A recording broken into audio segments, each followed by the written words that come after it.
50 खोके एकदम ओके हे गाणं मी आणि माझ्या सहकार्याने 3-4 दिवसापूर्वीच प्रसिद्ध केलं होतं आणि हे गाणं खूप व्हायरल झालं आणि त्यात इतकी वस्तुस्थिती मांडली होती की ते विरोधकांना चांगलंच झोंबलं. विरोधकांच्याकडं स्वतःचं करण्यासारखं असं काहीच नाही. त्यामुळं त्यांनी हे गाणं चोरलं आणि त्या गाण्यावर दुसऱ्याचा आवाज लावून ते प्रसिद्ध केलं. ज्यांनी पक्ष चोरला त्यांनी गाणं सुद्धा चोरलं. त्यामुळे त्यांच्याकडे स्वतःचं असं काहीच नाही. पण आम्ही योग्य मार्गावर आहोत, कारण कट्टर शिवसैनिकाचं हे गाणं विरोधकांच्या बुडाला चांगलंच भाजलेलं आहे.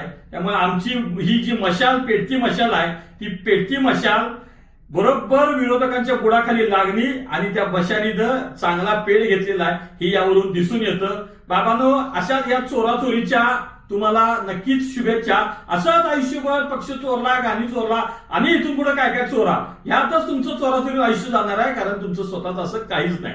जय महाराष्ट्र.